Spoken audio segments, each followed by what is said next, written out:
Hello and welcome to the DAZN Boxing Show, live from the OVO, Wembley Arena, for a very special fight card announcement and the press conference. Alongside me is two former world champions and the real backbone of the DAZN team, Barry Jones and Darren Barker. Now, nothing has officially been announced yet, but as you can see from all the stuff behind us, all the stuff on the screen, you can probably guess what we're here for today. And if our guesses are correct, this is going to be a good one. Yeah, a good one, a huge one as well, isn't it? And it's going to be, I think it'll be a little bit spicy, a little bit back and forth, I think. And also, I think, stylistically, it makes for a really, really good fight. And Darren, it's an all-British affair, even better. I love this fight. When there was first whispers that this could be the fight that we'd have in September, I was all for it. This is a form fight, both on tremendous run of form, both looking very good, and both extremely confident that they can win this one. And it is happening, allegedly, the 21st of September at Wembley, and we all remember seeing AJ headline for the first time against Klitschko there. Yeah, and what a moment that was, what a night that was. He was up against a long-standing champion, of course, in Vladimir Klitschko, and the way he performed was tremendous. He sort of battered Klitschko for pillar for post, but then got him come unstuck a little bit, got hurt, had to get off the floor, showed all the quality you want from a world-class heavyweight champion, of course. But for me, as good as the performance was, the speech that he gave after was inspirational. It really was. Just every kid, in every boxing gym was on their feet ready to get to the gym the next morning after listening to Joshua's speech. I think that's where he stole the hearts of the British boxing public that night. The performance, the speech. We had a hero. Yeah, and he's certainly gone on to achieve a lot since then, but also had a dip in his career. We've heard quite a few speeches since then as well. But it's safe to say he's probably in his second wind of his career now, isn't he? Yeah, look, he's suffered the good, the bad, the ugly, and I think that makes him a more experienced fighter. He's rallied back, he's looked good, and the same can be said for Daniel Dubois. A lot was said about his heart, his courage. Does he have that real will to win? And he's proved that against Miller and last time out, a big underdog, I felt, against Hrgovic, and you'd have to say a career best win. The way he grabbed the fight by the scruff of the neck, said, no, I am the future of this division. He's got a good case for that. And it's safe to say, because this is a Riyadh season fight card, they're probably the two standout fighters from the Riyadh season, as well as Joseph Parker, probably. Yeah, I would say so, because they both really had to rebuild. I think confidence is the key word for both these fighters. Obviously with Anthony Joshua, it was the confidence of not understanding why he couldn't beat Usyk twice, and then the rebuild was slow. But it was going in the right direction, I think. I think against Wallin, he showed for the first time some authority in his work, some confidence in his ability to push the pressure and to punch through the target. And then we saw that then, obviously, against Ngannou, where he just committed with that right hand. It was one of the best shots that me and Darren have ever been ringside to witness. And Daniel Dubois, of course, with the problems he had, of course, with Joe Joyce, taking a knee and sitting it out. And again with Usyk as well, even though he boxed really well, he still took a knee and sat it out. That confidence to rebuild, to believe that when he gets tired, don't panic, push through that tiredness, because on the other side is your second wind. And he did that against Big Baby Miller, and then we saw the evidence and the quality and the results against obviously against Hrgovic. He started faster, he was busier, he was stronger, he was willing to push through that pain. And I just think all of a sudden he's gone from a fighter who looked good but never quite sure he was going to get to the heights, to looking like a genuine world-class heavyweight. Well, yeah, as we just saw the footage of Daniel Dubois beating Hrgovic, that was for the interim title. But although this fight is a big one, it's now even bigger. And who better to tell you about it than the undisputed champion, Alexander Usyk? Hi, everybody, people. Anthony and Daniel, listen. I know IBF title important to you. Tell it my present to you on September 21. Guys, слава Богу за все, слава Україні. Well, there we have it. No longer undisputed champion. The IBF, it's vacated, and now Daniel Dubois presumably will get made full world champion. Yeah, it's unreal that they've got the opportunity now. It's a big enough fight without this title, but to become, well, look, if you're Anthony Joshua, that takes you in a whole new realm. 3-time heavyweight champion. That's remarkable. And Daniel Dubois, look, if he's gifted and he's sort of elevated to world champion, he'll still want to win. He'll want to win, won't he, Barry, to sort of cement that as a world champion. You don't want to be gifted a belt. You want to win that. So I think he'll probably have the mindset of, right, there's a vacant title on the line here. I'm going to go out there and win it. Yeah, I was going to say, are they going to both go into this as if it's a vacant title? Yeah, well, definitely, of course they will. And also, because either way, if Anthony Joshua loses to Daniel Dubois, listen, you can still continue boxing. He's still in loads of money because of the name he has. But his standing in the boxing dips dramatically. You just have to be realistic. For Dubois, this is the chance he wanted. He's been calling out Joshua for a long time, saying, I'm the guy to beat him. And with his jab and the power that he has and the new confidence that we've seen in the last couple of fights, this makes this a really close fight on paper, for sure.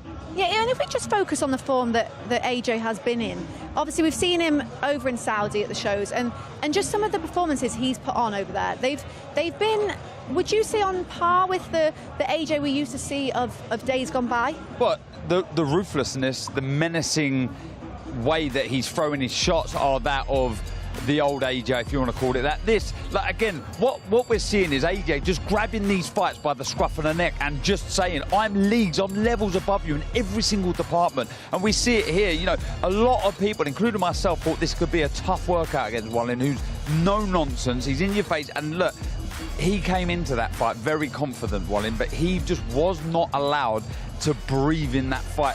The Ngannou fight that Barry talks about, we expected that to happen. Those in the game knew that Anthony Joshua should get this done within the distance and look very good doing so. But I probably didn't think he was going to look as good as that. It was the way he just walked over and delivered that right hand. The menace, like I say, in which he'd done that was, yes, if you're asking that question, is it the old AJ? Yeah, he's looking very good and looking on track to being the old J, which is the AJ that we love. Yeah, and as you say, they were expecting AJ to win that Ngannou fight, but no one really knew quite what to expect, did they? Because Ngannou, at that time, Tyson Fury was clearly #1 in the world in the heavyweight division, and he took Tyson Fury to the wire. He lost the fight, but he pushed him and punished him at times, put him on the floor, and he made him look ordinary. So you only can go on your last fight, and on his last fight, he's a world-class heavyweight. But obviously, as Darren's already said, really, he had no real standing, and you had to judge how good he was. So you tend to think, especially with the way Joshua boxes, with the hands high, elbows tucked in tight, keeps his shape and his structure really well, he should be able to get through Ngannou a lot easier than Fury did, and he did. Going back to Joshua, he was never this gung-ho, swinging punches like a lunatic fighter that we all think he was. He actually was always a thoughtful fighter, always worked beyond the jab, always used his feet to good bounce his rhythm to his work.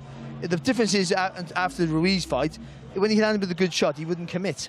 Before, the old Joshua, let's call him that, when he landed with a shot, he would go for it. The street would kick back in, if you want to call it that, for argument's sake. He would commit to every punch like it was the last punch he was going to throw. When he had you hurt, up until that point, he was very controlled. And I think we saw in the last couple of, certainly the Wallin fight, how controlled he was, but that ruthlessness was coming back. And I think that's what we all want to see. That's what ultimately, whatever good you are at boxing, in that division, the power and being a stone cold finisher is what sets you apart from all the others.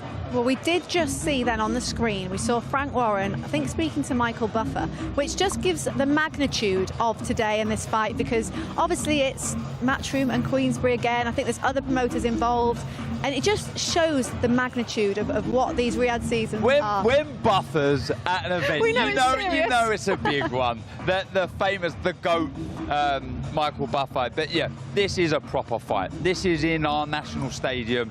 For those Brit followers watching this, the world title that looks like it's going to be there, that's huge. It's a great, and the event as well. We've yet to talk about the undercard. It really is going to be a special show. Well, yeah, before we see what else is coming today, there is plenty to look forward to live on DAZN just this weekend. Giving boxing exactly what he needs. The best be the best. Estrada's a huge star, risking it all. We talk about pound for pound great fighters, Bam Rodriguez. Once we're in that ring, there's no respect. This kid is super special. From here on out, it's just big fight after big fight. I can't wait to put on the show. A fight of the year contender written all over it. So much to look forward to this weekend. is jam-packed. Starts off on Thursday with Darius Fulgham taking on Vaughan Alexander. That's on Thursday. Then you've got the 2 shows on Friday, Pierce San Martin and Vargas Jr. Cordonez, and then a bumper Saturday night. 3 shows to look forward to, loads to choose from, all concluding with that fight for the WBC World Super Flyweight title between Estrada and Bam Rodriguez. And Barry, this is where I've got to bring you in. How excited on a scale of 1 to 10 are you for this fight? It's all right, it's a decent little fight. This is like my Christmas, or this is my Christmas present. This is unbelievable. What you've got now is like 2 generations crossing over each other here, and he's done it before. Bam Rodriguez, obviously, of course, with Quadras and Rungvisai. So you got a quad. I'm so excited. I got to slow down. I am. Look at his face. This is the fight. There's a fabulous four for super flyweights, and they're obviously Chocolatito, Estrada, Quadras, and Rungvisai. No, he's already beaten 2 of them, Bam Rodriguez. Yeah.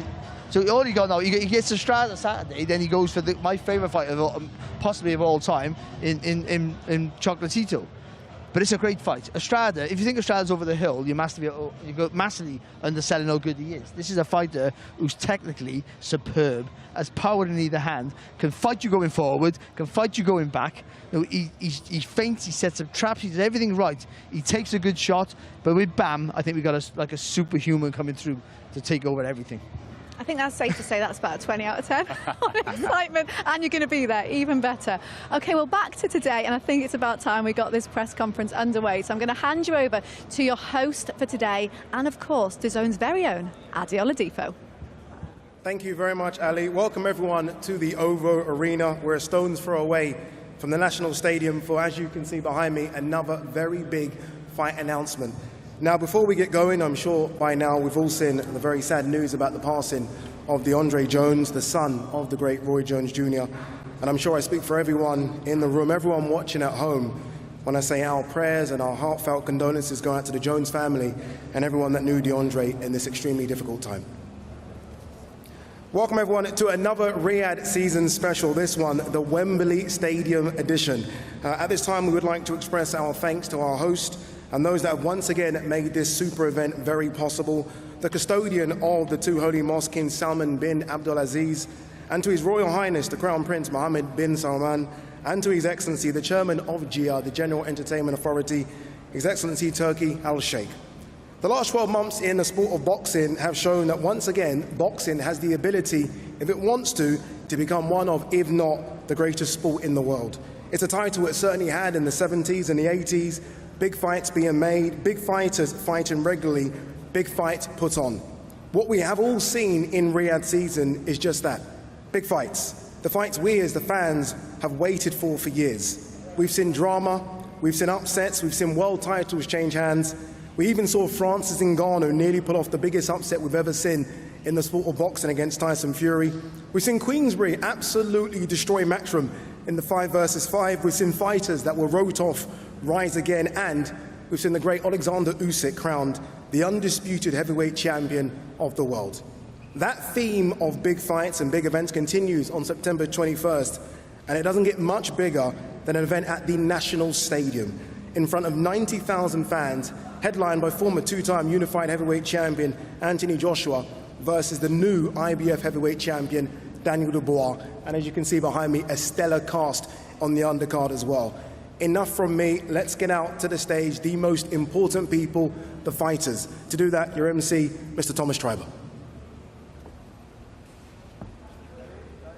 Ladies and gentlemen, welcome to the press conference for a great night of World Championship Boxing, Saturday, September 21st, from Wembley Stadium in London, England. It is the Riyadh Season Card Wembley Edition, brought to you by Visit Saudi, Middle Beast, and Red Sea Global, with Frank Warren on behalf of Queensberry Promotions and Eddie Hearn for Matchroom Boxing, in conjunction with Riyadh Season, National Events Center, the General Entertainment Authority, GIA, Gold Star Promotions, and Sella, in association with Wasserman Boxing and Boxer.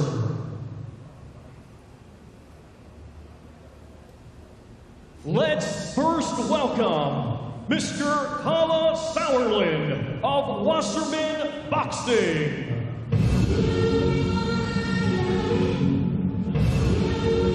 Mr. Spencer Brown of Gold Star Promotion.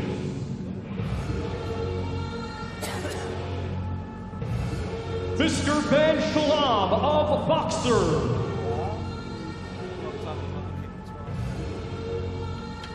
Trainer Don Charles.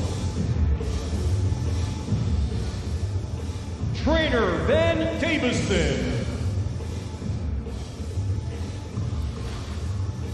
Mr. Eddie Hearn of Matchroom Boxing. And International Boxing Hall of Fame promoter, Mr. Frank Warren of Queensberry Promotion.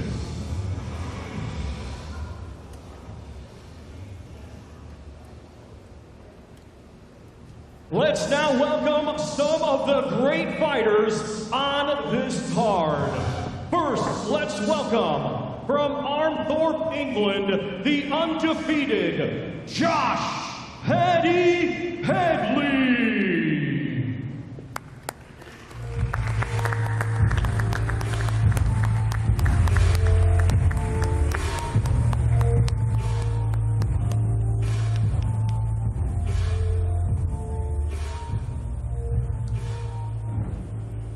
Let's welcome from Portsmouth, England, the undefeated Mark Thunder Chamberlain.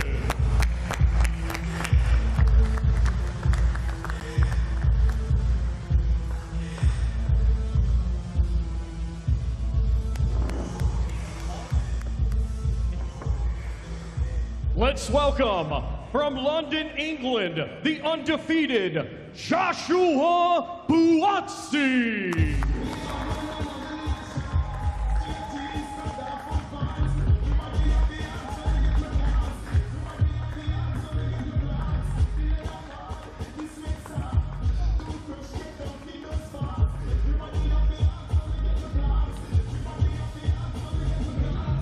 Let's welcome from Carstairs, Scotland, Willie the Hutch Train Hutchinson.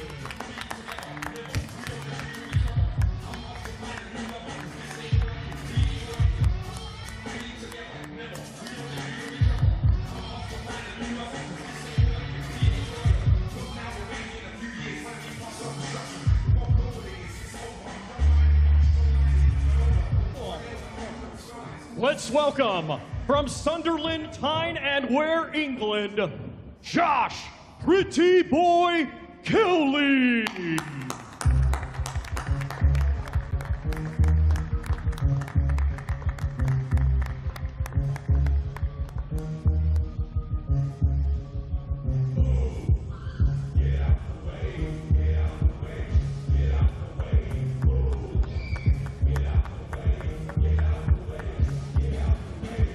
Let's welcome from Liverpool, England, the former world champion, Liam Beefy Smith.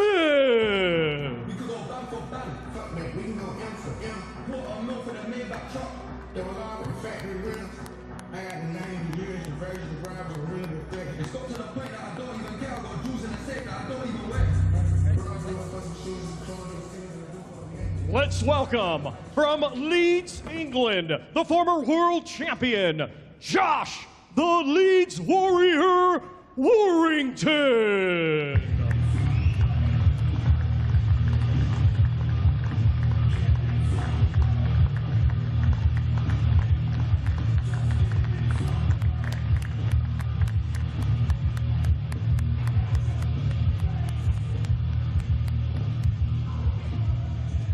Let's welcome from Belfast, Northern Ireland, the current world champion, Anthony the Andy Town Apache Kakechi.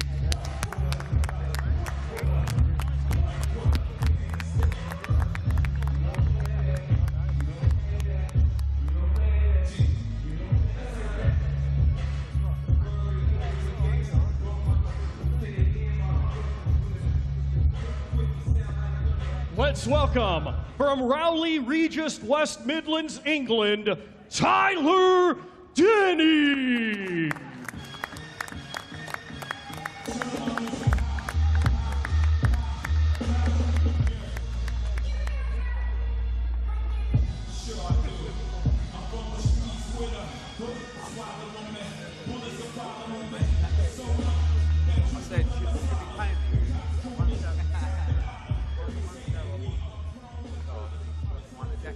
Let's welcome from Ilford, Essex, England, the undefeated Hamza Shiraz.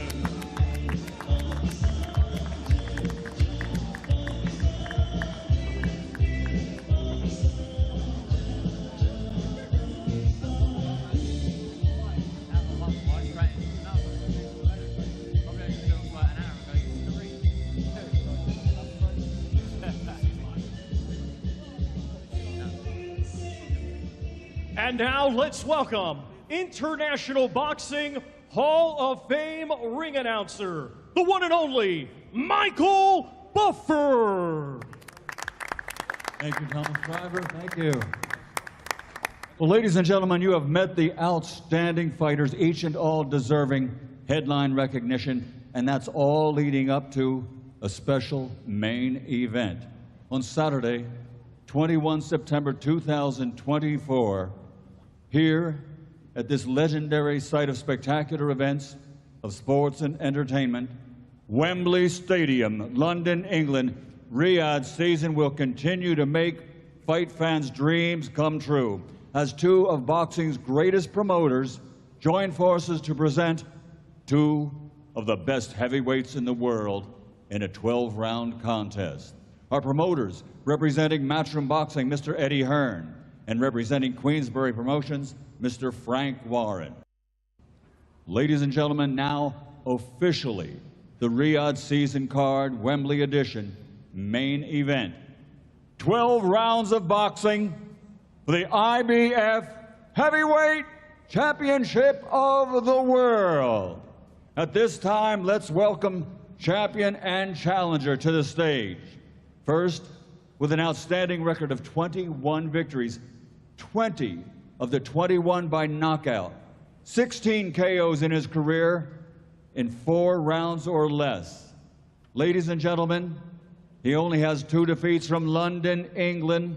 Please welcome the now 2-time heavyweight world champion, the newly crowned, officially IBF Heavyweight Champion of the World, Dynamite, Daniel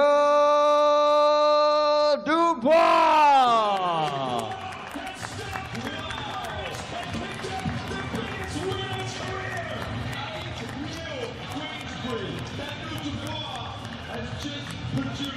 The performance of his career.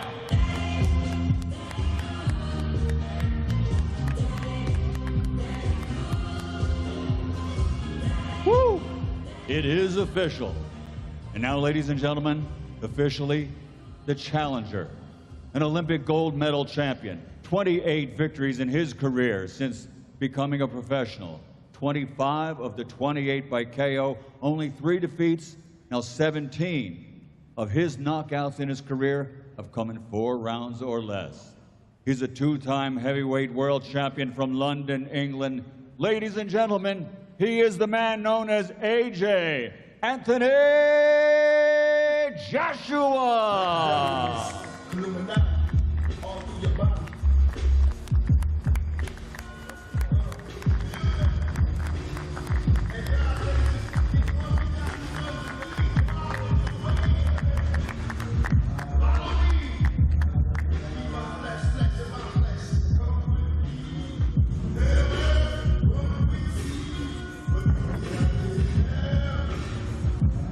Wow, that's a lineup of fighters and promoters, and it is good as well. And I say this as a boxing fan, to see several different promoters on the top table, I think it helps the sport, and hopefully this can continue to grow the sport of boxing in this country and around the world. To coin a phrase from the great Michael Buffer, let's get this party started. I do want to hear from all the fighters and the promoters. I first want to start with Spencer Brown from Gold Star Promotions. Spencer, you've been a key component in these events in Riyadh, getting off the ground. And here we are, we've been waiting for this one, a big Riyadh season event at Wembley Stadium, the home, the national home of the England football team. 90,000 people plus will be there. Talk to us about the importance of an event coming back to London, but also the success so far of Riyadh season. Yeah, look, welcome to everybody, and some good fighters on here today, isn't there? Look, I'm just going to reiterate some things. I've been talking to Turki Al-Sheikh with today. He's over the moon to be putting this card on. He's a massive lover of England. There's a lot of synergy between the two countries, and he's really looking forward to the event. He's been, you know, one of the main people in doing the card. So although we might put the card together, he's the one who chooses the fights. He's the one who wants to see it, and he's particularly happy with giving some fighters chances that they may never had, you know, or never have. So, you know, and it's all about Riyadh season. It's all about the synergy between our two countries, and it's all about bringing a massive event, you know, because we haven't seen this event for a very long time. We haven't seen a Wembley, and he promised us this a long time ago. We sat with him and he promised this, and Frank will probably tell you, and he's made it happen. Yet again, he's put his money behind it. The country put the money behind it. Look where we are now, this massive event, and he's got 3 more massive events to come as well. So, you know, we're really looking forward to this, and he just told me to reiterate that he hopes everybody's happy with the card, hopes it's a fantastic day out, because it's not just going to be about boxing. This is going to be about entertainment as well. So that will follow, and you'll find out all about this. So it's not just about the boxing. This is about entertainment, and the fight, the top of the card is unbelievable. 2 English heavyweights going at it. We're really looking forward to it. Indeed, and you look at the fighters that have been assembled, and you know it is going to be entertaining fights. A lot of these fighters don't fight on the back foot. They're very, very aggressive. Frank, just to follow on from what you heard there from Spencer Brown, again, the importance of a Riyadh season event at the National Stadium. Look, we've had some incredible events in Saudi Arabia. I mean, nothing beats the Tyson Fury-Alexander Usyk fight, but it is fantastic to get an event here. Listen, the historic Riyadh season is iconic now, and it's because of the season, His Excellency, that this is happening at Wembley. We've got a fabulous, fabulous card, probably the most stacked card in British boxing, certainly in my time in boxing. Phenomenal card. It's headlined obviously by Daniel Dubois and Anthony Joshua for the IBF title. And I've got to say, you know, this is happening because of Riyadh season. It's happening thanks to the custodian to Holy Mosque, King Salman bin Abdulaziz, His Royal Highness Mohammed bin Salman, also His Excellency, obviously, Turki Al-Sheikh and the Riyadh season. And we're working together with Eddie Hearn, Matchroom, and Spencer Brown at Gold Star, Dr. Rakan and his team at Seller, and GEA. It's been very important because if it wasn't for them, we wouldn't be putting a stacked card like this on. This is what's making it such a historic boxing event. All right. You think it's the first time Riyadh season have been in this country, and I think it's, you know, when you look at it, we're better than to do it at National Stadium at Wembley. Wembley Stadium hosting this unbelievably world-class event. And tickets will be on sale on Friday on Ticketmaster.com from midday, and it will sell out. This will sell out very, very quickly, so get online and get your order in. Well done, Frank. You ticked every single box there. You should be standing here instead. Let's go to the fighters. And Spencer, you spoke about fighters getting opportunities, fighters getting that call, and you know, maybe changing their life. And Josh Padley at the end there. Josh, that is you, isn't it, really? Getting that phone call, getting that opportunity. Tell me, what was it like when you got that phone call to say you're going to be fighting on one of the biggest cards, as Frank said, maybe the biggest card we've ever seen in this country? As from about 10:15 last night, I actually set my alarm to go to work tomorrow morning, today. So now to be on here, big stage with some of the best fighters that Britain has got to offer, it's quite a surreal moment for me. Yeah, I mean, that moment will stay with you, but again, there's an opportunity there, isn't there? To beat Mark Chamberlain, the WBC silver lightweight champion, you then propel your career if you can get the W. Definitely, yeah. I want his spot. I want to be where he is, so the only way to do that is beat him. Beat him indeed. Mark, it's been an incredible journey for you in Riyadh season, one of the big success stories of Riyadh season. 2 fights there, 2 wins, 2 knockouts as well. We know that you are His Excellency's favourite fighter, and you go again. Yeah, definitely. It's good to be back. 2 big platforms back to back. So first of all, I want to thank Turkey for giving me this massive opportunity, and obviously Frank Warren, my manager and promoter, and everyone who just puts the work in the office for making this happen for me. And then just got to put on a big performance on the night and keep pleasing, and I'm sure we'll be welcome back again. How important is it that there are no slip-ups? You're on the cusp now of a world title fight, right? Fighting those guys that are top 10 in the world. How important is it you go in there, head screwed on, and do a job? Yeah, it's crazy to even see my name up there in the top 10. But obviously I've worked all my life for this, so proves hard work pays off. Just got to keep delivering and get the win and keep pushing on. Yeah, great division, great fight, that one as well. I think one of the best divisions in the country is the light heavyweight division, stacked with talent. And one guy that I think surprised a few, maybe not the hardcore fans, but certainly the casual fans, is Willie Hutchinson with that magnificent performance against Craig Richards. He steps up again, this time to fight Joshua Buatsi. Willie, what are the thoughts going into this one? You were super confident last time. You said your name's on a world title belt. What's the feeling right now? Well, listen, I'm very thankful to be here. That's the first thing I want to say. I'm very, very happy to be here. Listen, I'm always bundling with confidence. I'm the wrong person not to have confidence. And listen, I'm absolutely grateful for everything, do you know what I mean? A massive card I'm on, and I'm, like I said the last one, I'm ready to get the job done with him and move on to the next one. So I'm soaking it all up and I'm enjoying myself, and look at the people. I would never ever think I would be in the lights of the table with these type of men, do you know what I mean? I'm only a little lad from Castairs, Scotland, like. So I'm very grateful, I'm happy, and yeah, looking forward to putting on another big performance, get the job done. In terms of a challenge, Craig Richards was a challenge. Obviously, Joshua Buatsi's slightly different. He's unbeaten, again on the cusp of a world title. Do you look at this as a big step up? I think he's very similar to Craig Richards, if you want to know the truth. That's the gods and the truth. I think he's very, very similar, if not the same level as the man I just beat. So, yeah, I'm very, very confident in getting the job done against him and moving on. Joshua, you heard it there. He likened you to Craig Richards in terms of ability. A lot of people saw you beat Craig Richards. Everyone knows you're that level above. Would you make it when you hear that? Before I answer, just to thank a few people. Again, very grateful for the opportunity. I want to thank God, my team that's worked tirelessly to make this happen. To be fighting on the Riyadh season, we can't complain. We're all grateful for it. My promoter, boxer, His Excellency, very grateful. And the opinions for the opponent means nothing to me today. We've been here too many times, so we have 12 rounds or less to settle it. It's that simple. There was a lot of talk, obviously, of a different opponent, and that opponent's been spoken about now for maybe a couple of years. It isn't that opponent, it's Willie Hutchinson. How different do you have to change your mindset because it's not the person you thought you were going to fight? It's not the person I thought was going to fight, but it's a person that's going to try and beat me, so the mindset's the same.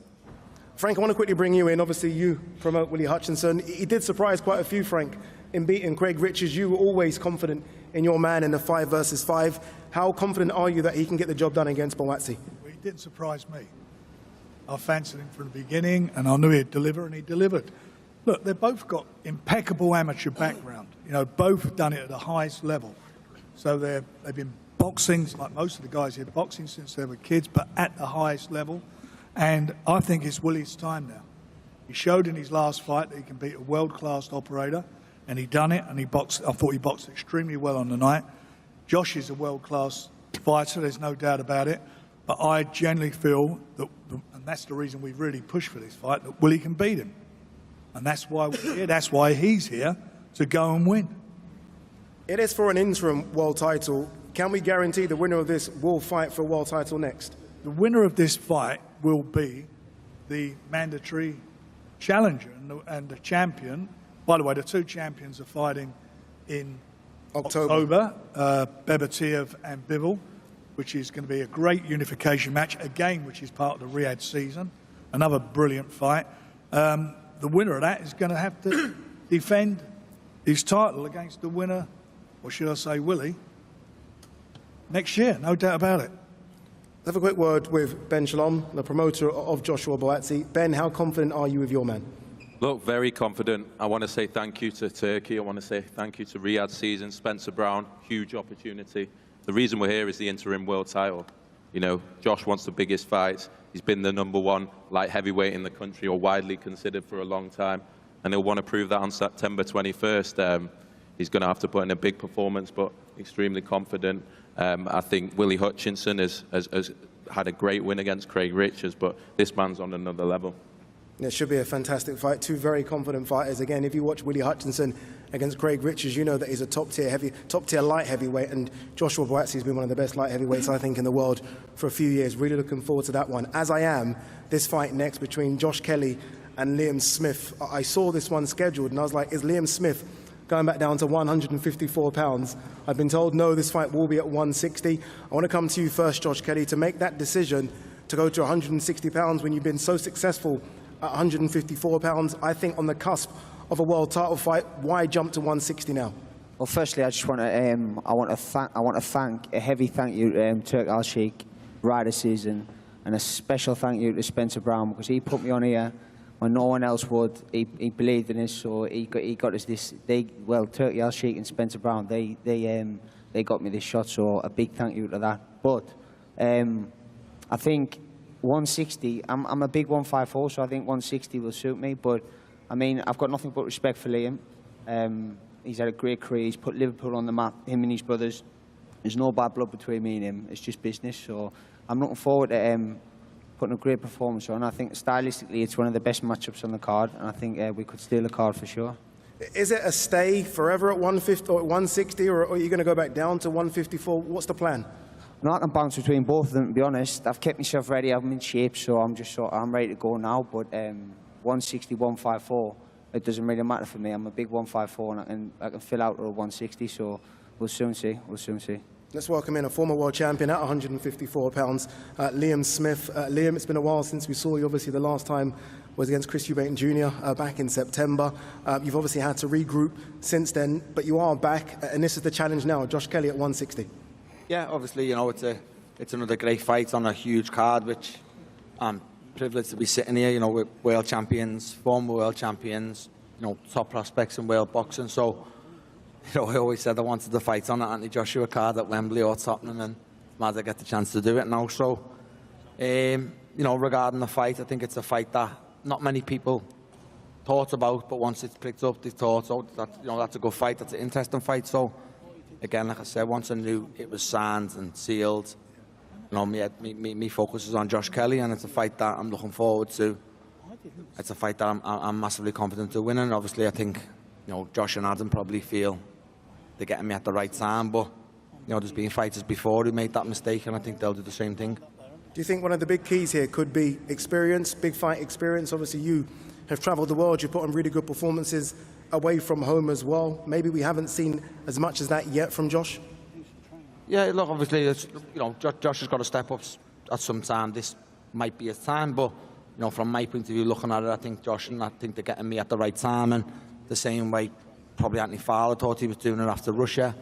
You know, I think Josh and Adam are doing it after the Chris Eubank fight and the time out the ring, but the time out the ring has been choice because of the injury I had. So, you know, I feel refreshed now, and, you know, we've got long enough now to go, and, you know, I'll have a good camp, and I'll be excited. As I say, this is lit a fire in my belly again, so it's one that I'm looking forward to. I've got big respect for Josh and Adam, but, you know, business is business, and, you know, when we're in a fight with little gloves on, it's a total different story. So, you know, it's one that I'm massively looking forward to, and I want to thank, you know, all the promoters in, you know, Turkey, His Excellency, for having me on Riyadh Season, and I'm looking forward to make the most of it. Let's ask Kala that question. Kala Sauerland, obviously, you look after Josh Kelly. Is it a case of thinking you've got Liam Smith at the right time? Well, first of all, Spencer said it yet again.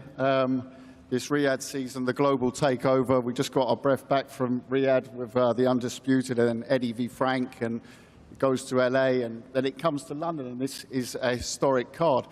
I think it's the best ever card that's been in the UK. If you look at the stacked UK fighters sitting up here, is just a privilege with these amazing gladiators.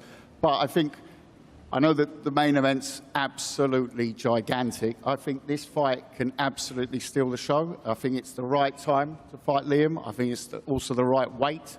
And I think it's the time for, you know, people who have been around the scene know Josh Kelly since many years. They know the potential. This is the time where Josh Kelly will shine. And at the most iconic venue in the world, in front of 90,000 people, absolutely. Did you answer the question about do you think you got him at the right time? Yeah, but I said, you know, I mean, me and Liam and the whole Smith family got a bit of history. Goes back about 10 years. But I think it's not only the right time, but it's Josh's time. Not thinking so much about Liam, it's Josh's time. Adam has absolutely done a fantastic job. This man is on fire. And like I said, there's sitting there with all this talent. This is such a historic card. But I do believe this fight will steal the show. There's so many fights on this card that could steal the show, so many fights on the card that could be fight of the night. And look, I look at two guys here that I know are just going to bring it from minute one in that fight, Anthony Kakache and Josh Warrington. So many magnificent performances, I think, over Riyadh season. But I do think Anthony Kakache's performance at Joe Cordina might be the best one. Anthony, you go again, you fight Josh Warrington, he moves up in weight class. There's a lot of talk about you potentially moving up in weight class as well. How exciting is it for your career, considering the stop-start of it, that you are now the champion and you now fight on a big Wembley card? Well, there's a difference now, you know. I don't have to go looking for the fight. And to be sharing a ring with the likes of Josh Warrington, you know, I've watched him over the years. He's a real warrior. He's going to make it the best fight possible. So I think this is a real fan-friendly fight, and it's one for the fans. Was you surprised that Josh took the fight? No, I mean, it's a world title shot. I mean, anyone who's turning down world title shots, you know, I don't understand, because, I mean, this is the pinnacle of the sport, and that's what everyone wants at the end of the day. So, I mean, I'm not surprised one bit, no. Anthony, where are your belts, Anthony? You're a world champion. I don't see your belts. Simon forgot to tell me to take them over, so I have a head like a sieve, so. Next press conference, we'll see the IBO and the IBF next titles. Time we'll see him next day. Josh, you've been two-time IBF featherweight champion. You now move up in weight to super featherweight champion. A big ask, Josh, but you've done it before. Every time that your back's against the wall, you think of those fights against Carl Frampton and Lee Selby as the underdog. You always surprise people. Yeah, it seems to be when my back's against the wall and I'm shiting myself that I pull the best performances out. Just like to echo everyone else, thank likes of Steve Wood, Eddie Earn and Frank Smith, Frank Warren and George Warren for putting the show together and coming together again. And of course the main man, His Excellency Turkey. We wouldn't all be sat here. I mean, look around. I'm again echoing everyone else, but a lot of fighters here on the top table.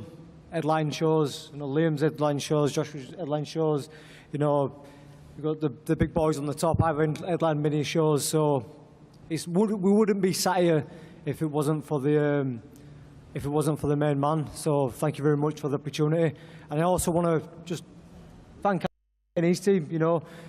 This has been flirted with for a week or so, and I've had nothing but respect from Anthony and his team. His performance against Cordina was absolutely phenomenal. He boxed really well. He's got my full respect. And we're going to throw a kitchen sink at each other. But just like, the other fighting Irish fighters that have boxed, your Martin Lindsays, your Carl Framptons and your Padjo Islands, when I come free time, two-way free time, I'll get the round in. So the listeners there's nothing but respect between me and Anthony, and like he says, it's going to be a very fan-friendly fight. Josh, it is one win in your last five. I don't think that really tells the story of your record, because a lot of those fights have been fantastic. The Luis Alberto Lopez one was very, very close. But it is one win in five. Is that extra pressure just to make sure you get the W now? No, not whatsoever. People will say, oh, fucking hell, why is he getting an opportunity again? Ticket seller. Why is he getting an opportunity? Well, it's boxing. Like I said, His Excellency wants exciting fights on there. Back in the day, Roberto Duran lost to Marvin Hagler and then went straight into another world title fight against Thomas Hearns. one of my favourite fighters of all time, Marco Antonio Barrera, lost to Eric Morales in a world title fight and then went straight back into another world title fight. You know, Riyadh Season is about having exciting fights, and yeah, you know, you talk about an L that I've taken there, but I've only been in exciting fights. You know, this is my 8th world title fight. Every other fight that I have is every fight I have is a fight of the year contender. And boxing fans want to be entertained. They want to see two fighters going at it and giving it their all. And that's what I'll be bringing on September 21st. No doubt about it. We've seen it before, and I'm sure we're going to see it again. Apologies for the language as well. Sorry, Josh. That's all right, Josh. It's okay. Northern. I get it. We're friends. It's fine. Eddie, I want to bring you in. We have another Queensbury versus Matchroom fight here. Obviously, your record so far in the recent weeks hasn't been the best. In terms of Josh, obviously, every time you've worked with Josh, he's always put his best in the ring. He's always done so well. What are you expecting from this one? 110% every single time. I'm so pleased for Josh. You know, this is a fight like some of these other fights that got made last night and yesterday. Everything got finalised with contracts, and you know, we finished everything with Josh about 8 o'clock last night. Train ticket was booked. Off he comes. I think Kakachi broke a lot of people's hearts against Joe Caldina. He was fantastic that night. And I think Josh really deserves this. You know, people talk about coming off defeats. Look at what he's done. You know, he's already a 2-time world champion. He's filled stadiums in Manchester and, you know, arenas and Headingley and Manchester Arena, Ellen Road. He's a fantastic fighter. I think super featherweight's really going to suit him. He's been at featherweight for a long, long time. And every Josh Warrington fight is a thriller. You know, he probably want 10, 15,000 tickets for this Riyadh Season event. Unfortunately, they're not going to get them because they're going to go like hotcakes. But I think this is one of the fights of the night on what is a tremendous card. And it's been a frustrating period for Josh. I've literally, every fight that I've offered him, he said yes to. And we couldn't get it over the line. Now he gets the dream chance, as he said, to become a 3-time 2-division world champion. Frank, let's quickly bring you in. Kakachi is your guy. We did most of the interviews in the ring after your wins out in Riyadh, and I feel like this one gave you the biggest smile as well, just because we know what he's been through, struggling to get the fights because of injuries, and now here he is, a two champion, right? IBF and IBO. Is it going to be and still? He did, and so seized the moment. You know, he was. We really fancied him in the fight against a very good fighter in Joe Caldina, but he totally dominated the fight from the first bell, and he was looking. It was brilliant. In with Josh, you know, Josh won the world title. Leads on our show we put together for him, and he's a good fighter, but I think he's in with somebody who is coming into his own now. He's had, as you said, a few disappointments over the years, but you know, if you're patient, you keep at it like he's done. He went out and showed what he's capable of, and he showed, you know, at that level he is absolutely world class. It's a fantastic fight. The winner of it's going to have the mandatory challenge against Eduardo Nunes, so that again's a big fight. But, you know, this is one of the great fights on the card. It's going to be an unbelievable, unbelievable fight, competitive fight, but I have a lot of faith in Anto, a lot of faith in him, and I believe he'll deliver again. Yeah, another competitive fight is in the middleweight division, and I was in Birmingham on the weekend, and I saw Tyler Denny put on, I think, a masterclass for a few rounds against Felix Cash. Maybe the underdog in the bookies, but not in my eyes. He looked really, really good in the lead up to that fight. The current European champion, and he gets his shot against Hamza Shiraz. You just fought a few days ago, Tyler. Here you are again on another big one. An underdog in some people's eyes, but I know you have supreme confidence you're going to get the job done. Yeah, of course.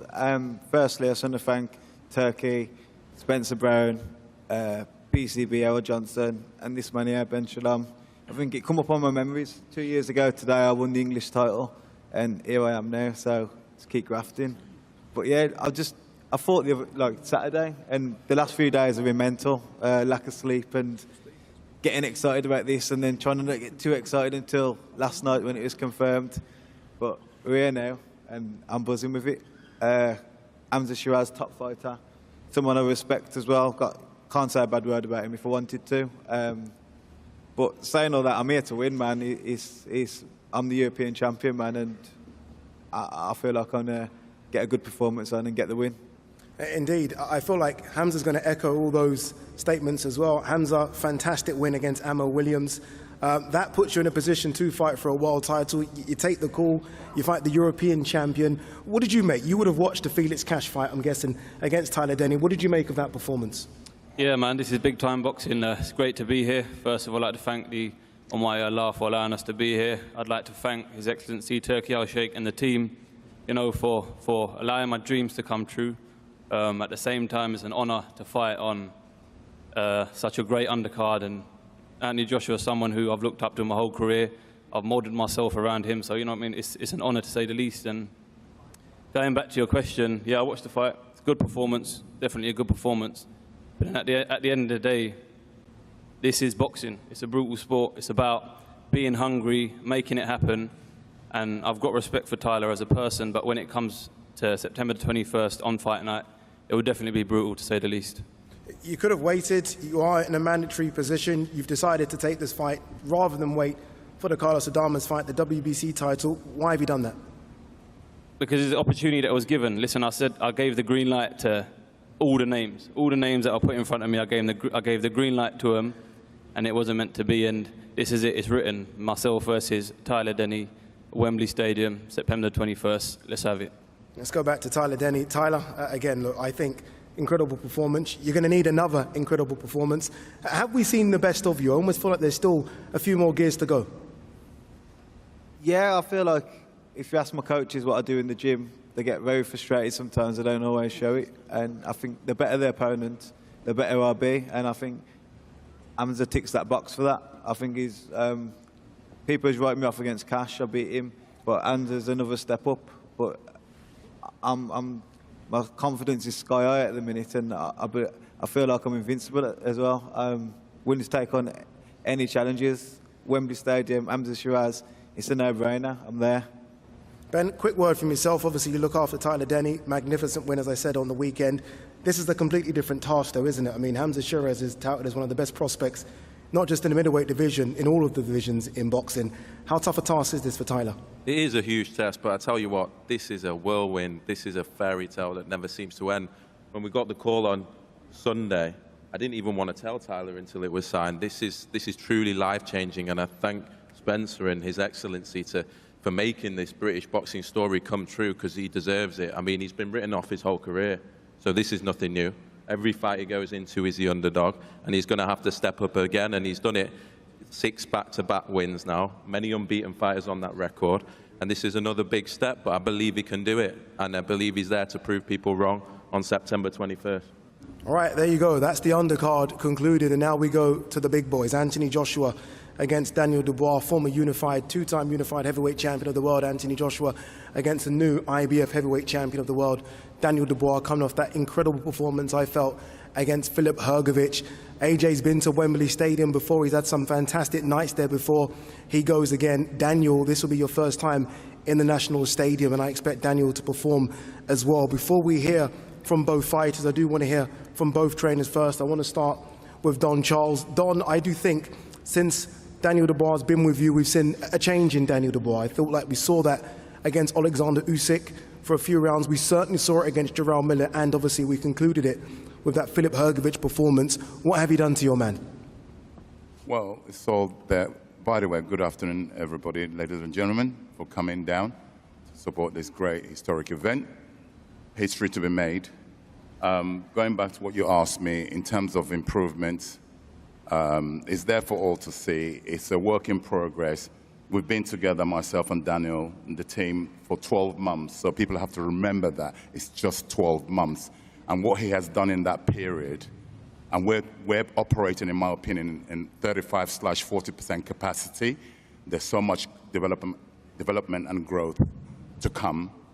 So what he's achieved in that period, in the last 12 months, is unthinkable, and we're just getting started. In terms of a loss on a record, a lot of people say you take a lot from your wins, but you can take a huge amount from a loss as well. When you look at that fight against Alexander Usyk, considering who Alexander Usyk is now, can you take a lot from that defeat?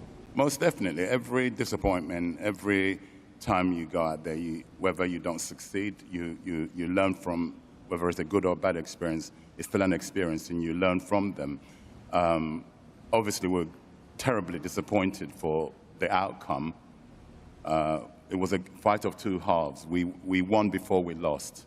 So we've got to learn in situations, should that happen again, to be able to close the show. So it's an experience to be learned from that situation. Of course, is as much as I can sit here, and we've accepted it basically, and acceptance is a way of cure. You move forward. Let's go to Ben Davison, the trainer of Anthony Joshua. Ben, since AJ's been with you, I think he's looked perfect, right? I mean, we all have been hearing people say we want to see the old AJ, the old AJ. I don't know if that adage is true, but what we can see now is that we are seeing a very, very confident Anthony Joshua. I'll ask the same question I asked to Don to you. What have you changed in AJ? Nothing really. I just think that maybe it's the way that we articulate what it is that we want him to do, and we set out a game plan is as good as it gets when it comes to executing. You and your team, Lee Wiley and everyone backstage, I know you're very, very articulate in terms of the way you break down fighters. You would have broken down Daniel Dubois. You would have looked at those performances. Give me a positive first about Daniel Dubois. What does he do well? I'm not going to talk about his strengths and weaknesses. That's for us to go away, work on, dissect, and plan to overcome. But like I said, we've already done the groundwork. It's just a case of going through that with AJ. And like I said, I know when it comes time to execute, there's no one better. And so far, so good in terms of execution from Anthony Joshua. Okay, let's hear from both promoters, Frank Warren and Eddie Hearn. We'll start with the champion promoter first, and that's you, Frank Warren. Frank, you've had Daniel since he turned pro. I feel like we've seen everything with Daniel, the ups and downs. You've always backed your man, and right now you have another heavyweight champion of the world. You must feel really blessed with the story of Daniel Dubois, considering the amount of critique he got against Joe Joyce to where he is now. He's not the challenger, he's a champion. I said you got the champion. I said you have the champion, yeah. The challenger. Look, he's done brilliantly. He went and fought Hrgovic when a lot of people chose not to fight him. He was undefeated at the time and done a magnificent job. First couple of rounds were a little bit tough for him, but he overcome that and showed what he's all about. And the prize at the end of the day was this fight at Wembley. And it doesn't get any better than this. You've got two Brits in there fighting for the IBF title, two probably the biggest punchers in the heavyweight division. And as we all know, when you've got two quality British fighters fighting each other for such a prestigious title, or a prestigious title, you always get a classic fight. Big punchers, it won't go to distance. Somebody's going to go. I've got my opinion who I feel is going to win. That's why we've done this fight. And one thing's for sure, it's going to be exciting. And it's one of them where you can genuinely say, do not blink. Do not blink.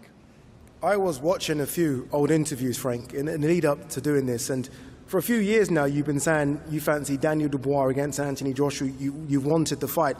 Obviously, this gets Anthony Joshua to the table. But why have you been so confident, and why have you been wanting this fight for so long? I think because of styles. And in the last year, Anthony has matured, not just as a fighter, mentally as well. And you've seen that. He's gone into his last two fights, and the bookmakers had him the underdog in both those fights, and he fought in those fights like he was the favourite. And he'd go into this fight with a lot of people, certainly I've seen with the bookmakers as being the underdog. I don't see it that way. I've got a lot of respect for what he's done. Certainly lately, AJ, he's on a roll of 4 wins. But if you look at the last couple of fights, Anthony's fought better quality fighters. Daniel's fought better quality fighters. And I just feel it's his moment. He's 26 years of age. He can punch. He can box. He's a great finisher. If he gets you in trouble, I think he's probably one of the best finishers out there. And it's a battle of hearts and mind. That's what this fight's going to be about. Who's got the strongest heart and who's got the strongest mind? They're both big punchers, and who's going to be able to find their plan B when they get in trouble. The jab is the key to this fight. Eddie, let's bring you in. Obviously, long-time promoter of Anthony Joshua. You've had him since after the Olympics. You've had some incredible nights. Let's not forget Wembley against Vladimir Klitschko, Wembley against Povetkin. You travelled the world with AJ for huge success. Here we go again, back Wembley Stadium. AJ looking to become a 3-time heavyweight champion of the world. Sell your man. I mean, the resume, the history speaks for itself. Just to reiterate what Frank and Spencer said earlier about this incredible movement that we're seeing in boxing. I mean, what We're 9 months into the inception of Riyadh Season. And I think when we began this journey, no one believed that Riyadh Season would leave Riyadh. And His Excellency says he wanted to bring a major event to the UK, to Wembley Stadium. I didn't necessarily believe him at the time. I thought it was all, you know, hyperbole in an interview. And it was the truth. What he's done is create, in my opinion, one of the biggest nights the sport has ever seen in this country. And that sits just 6 weeks after Riyadh Season Los Angeles, which is fast approaching as well. So we're very lucky to be on this journey, and very lucky to be on the journey with Anthony Joshua. I mean, quite nostalgic walking around today, thinking back to the days of where we were. I suppose we were the rookies, really, walking around Wembley Stadium with 90,000 people, hearts beating out of our chest as he dethroned Vladimir Klitschko in the other greatest night in British boxing history. And he gets to do it all again here to become a 3-time world heavyweight champion. You know, an accolade that sits with very, very few. And it's a real fight. You know, we respect Daniel Dubois. I think he's done incredibly well. There weren't many screaming out to fight Filip Hrgović. He did it, he stepped up. And I'm so glad that he's champion, you know, because AJ can come in, as he always does, with a challenger mindset. But when he beats Daniel Dubois, he would have beaten another champion to become a 3-time world champion. This is just part of the journey to Undisputed, which we've never lost sight of. And we see it clearer than ever in the shape of his life, in the form of his life. This man to my right has done an incredible job. So yeah, in terms of selling him, just sit back and watch a night that is going to make the hairs on the back of your neck stand up. A thrilling main event, 2 Brits fighting for the world heavyweight title, and a breathtaking undercard with these guys down here that's just been put together in the most stunning fashion. Final one, Eddie. If I were to have asked you or told you that AJ is going to be fighting in front of 90,000 at Wembley Stadium and it's going to be a Frank Warren fighter, you probably wouldn't have thought it would be Daniel Dubois. How incredible has his turnaround been? You know, AJ never really asks who he's fighting. Obviously, myself, and I want to thank as well 258 that have done an incredible job, you know, throughout the journey as well.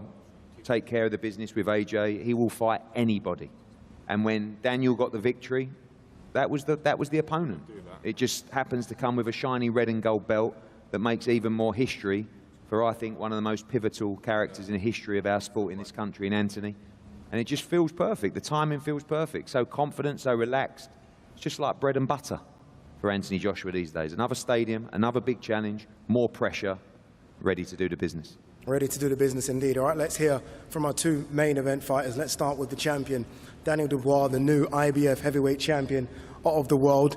Does it feel a bit different? You've heard me say that now a few times. The IBF heavyweight champion of the world, that's a dream, right? Fighters start out and they want to become champions. You now are that. Does it feel any different? Yeah, a little bit, finding out. You know, I would have loved to win it on the night of my last fight, but, you know, here we are. You know, I'm grateful, I'm blessed, and, you know, we keep going. Have you found out something about yourself with your last 2 performances? You had to dig really deep against Jarrell Miller. You found something. You found that second win and got the late stoppage. You had to dig really deep against Filip Hrgović, and you found something there as well. Do you feel like you're finding something out about yourself after every single fight? Definitely, I'm learning more about myself, how to be, you know, as a fighter, as a person, you know, coming out of the darkness, going into the light, and, you know, being the man of the future, and, you know, improving all around as a fighter and athlete. So, yeah, really up for this, ready to go. I asked Frank about the call-outs for AJ. You've also been calling out Anthony Joshua for a while. For a long time, he was the top dog. Was that the call-out, or was there anything else in it? That's just where I'm aiming for, to be the best, you know, to fight the best and beat the best. And, you know, AJ's been the king for a long time, and, you know, we all know he's been the king for a very long time. And on the night, I need to become a king slayer, and that's my goal, and that's the mission at hand. So I'm just ready to go. You are underdog in this fight. That doesn't really mean much because you've been underdog against Jarrell Miller and you were underdog against Filip Hrgović. How confident are you, Daniel, that you can get the job done September 21st? I'm ready to let my fist do the talking, you know. I'm 100% ready to go. I'm going to go to camp, focus, and train like a beast. So, yeah, bring it on. As you've always done, bring it on, Daniel Dubois. Let's go to AJ, 2-time former unified heavyweight champion of the world. Here we are again. As you've always said to me, next man up. Yeah, correct, next man up. Congratulations to Daniel for winning his last fight. I went out there to watch it live, and we're here now. And before I carry on, we have to give a shout out to all the promoters on the table. for bringing this card together, and especially His Excellency as well, because he's brought me some unbelievable opportunities to fight, and this one is near enough topping it, bringing Riyadh Season to the UK. Phenomenal opportunity, but yeah, as I said, I went out there to watch the fight. Good fight between the two of them, Hrgovic and Dubois. I picked Dubois to win as well. Yep. I watched boxing closely, and I picked him before, and it came true, and we're here. So I've been having Dubois on my mind for a while, and he'll be on my mind for the next 12 weeks until I get my hand raised. You say you've had him on your mind for a while. I mean, you've always been linked with Deontay Wilder and potentially a Joseph Parker rematch. Tyson Fury's name has been mentioned for the past decade. Yeah. Not much Daniel Dubois. So you've had to almost, I guess, realign your mind quite quickly, right, recently, because he's not really been thought of as your opponent. No, not like the way they mention like Fury or they mention Wilder. Not in that same breath, but I'm not silly either. I know the game. We're all in the wild, innit? We're a pack of lions and we're hunters, so I've got to keep my eyes peeled. I can't just focus on those two and not worry about anyone else. So I've always kept my eyes peeled on Daniel and the rest of the heavyweights as well. So whoever it was going to be in there on that seat, I would have still been ready to fight September. So yeah, it just happens to be him now. Yeah, obviously, look, it's a massive night for Riyadh Season. We are going back to Wembley Stadium. You were so successful there against Vladimir Klitschko, against Povetkin. Is the carrot being dangled, that extra kind of cream on top, if you like, the fact that you are looking to become a three-time heavyweight champion of the world? Not necessarily, if I'm honest with you, because the goal is just getting through a successful training camp, doing exactly what I need to do, instructed by my team and my coach, and then performing on the night. And then the shiny stuff comes at a later date. But for me, the goal is just to kind of focus on what's in front of me. And that's a good training camp, it's a good performance, and everything else comes after that. He's a young man, Daniel Dubois, only 26 years of age, right? He's been around for a long time. You're slightly older, obviously still in fantastic shape, but slightly older, Anthony. What's it like now, these new young heavyweights coming up that you've almost got to slay? Well, being an old man, basically. Being an older man. I feel fresh. I feel fresh as my shoulders clicking. Nah, I feel good. Like, I don't drink, don't smoke. Have a little turn up now and again, but I still don't drink, don't smoke. And that's about it. That's my only vice, just socializing. So I feel good.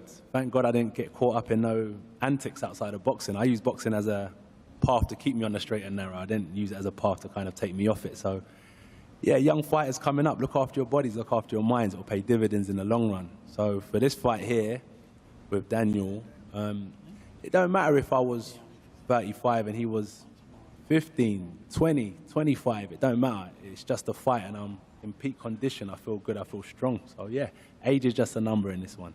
All right, I do want to get the final words from Eddie and Frank. I was going to ask this question to AJ, but I know how AJ won't answer it, so I'm going to come to you. And AJ, feel free to jump in if you want to on it. Obviously, this is for a heavyweight title. There is a big fight December as well, Tyson Fury versus Alexander Usyk. Is the big plan here, Eddie, potentially, if AJ comes through this one, to fight the winner of Tyson Fury and Alexander Usyk? I think the answer from AJ would, of course, be September 21. But as a team, we have a plan, we have a vision, and we've always believed he will be undisputed champion. As it happens, the rise or the re-rise of Anthony Joshua has given us more confidence than ever. And we don't see anybody in the division beating him. Not just Daniel Dubois, anybody. And again, that's the work that he's put in. You know, he talks about he doesn't drink, he doesn't smoke. Any young fighter, any young sportsman wants to understand how to live your life, follow Anthony Joshua. Every day's training camp. You know, it's not how long do I have to get ready. It's just he's ready, and he just turns it up when camp begins. So we've had a dream, we've been manifesting the Undisputed Championship, and that's what's going to happen. It's not a case of if or maybe, and there's no plan, there's no contract to fight the winner. It's just going to happen. He's going to win this fight, and then he's going to beat the winner of Fury Usyk. But he's just focused on September 21. I've just got wild dreams that I just know are going to happen, because I can see it, I can smell it, and I can breathe it, and I can't wait. Frank, obviously I have to give you a chance to rebuttal on that. Obviously, look, your guy could potentially fighting for an undisputed heavyweight title. What do you make of Eddie's words there, that it's going to happen? You can already see it in the stars. Look, Eddie's very confident of Anthony. and I'm very confident of Daniel. And we'll find out on the night. You know, styles make fights, all those cliches, everything. But you know what? Once that bell goes, they're going to get down on it, and it will be exciting. There's no doubt about it. They ain't going to be fiddling around trying to feel each other out. This is going to be warfare in the ring. That's what it will be. This is going to be a great, great fight. And this man here is going to be successful in defending his title. That is how I see the fight, and nobody's going to change my opinion on that. That's how I see it, and I believe he'll do it. Great fight, great main event, great undercard as well, sorry.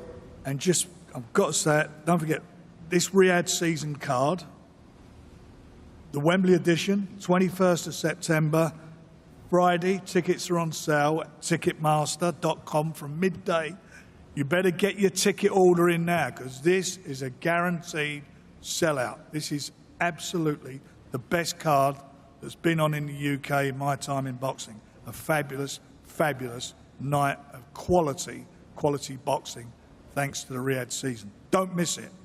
I had that written down, Frank. I was going to say it. I know, promise but you. I was right there. We're just naturally promoters, so No, very, very promoting true. the show. That's what we're doing. Very true. Just before we do wrap, I just want to quickly get a word from Hamza Shiraz. Hamza, obviously you are a Riyadh Season ambassador as well. Congratulations on being that. What does that entail? Does that entail promoting Riyadh Season as you always do? Yeah. Just a massive thank you to His Excellency for believing in me, for choosing me to have that role. And yeah, it just entails promoting Riyadh Season, really. Promoting Riyadh Season, turning up to all the events. I went to the UFC the other night. It was a great event. And, I mean, I can't express through my gratitude through words, really. So it's all about just putting on good performances, carrying on winning, and just giving back, really, and promoting Riyadh Season to the best of my ability. There you go. Fantastic fight card, fantastic main event. As I said, September 21st from the National Stadium, Wembley. We're expecting something very, very special. Just to add something extra to that as well, we are going to have a huge music act performing there as well. And if you've covered Riyadh Season, you know when I say huge, it will be a huge performer. All right, the fighters are going to do face-offs for the media now in front of us, so let's get ready for that.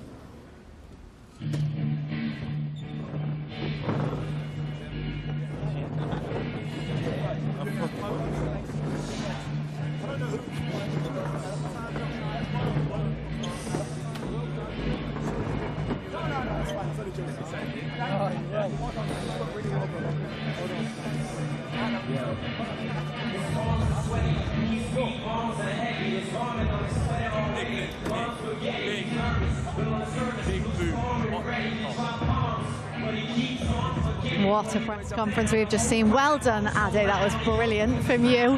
And I wonder, I don't know this, but I wonder if this music is an idea of who might be performing. How good would that be? Mate, are you telling us something here? I don't know, I'm just hoping. But like Ade said there, if someone is mentioned that there's going to be an artist, we know it's going to be huge. We've been spoiled at these Riyadh seasons. Me and Barry have been to, well, you've been to all of them. I've been to all of them bar one, and every single one's been special. So yeah, no doubt we're going to be treated with something special on the 21st. Yeah, it certainly will be. I mean, we don't know who it is, so we can just start hoping who it might be. But that press conference, so we've got the full card now, full fight card, and as Frank said just then, probably the biggest he's seen in British boxing in his time.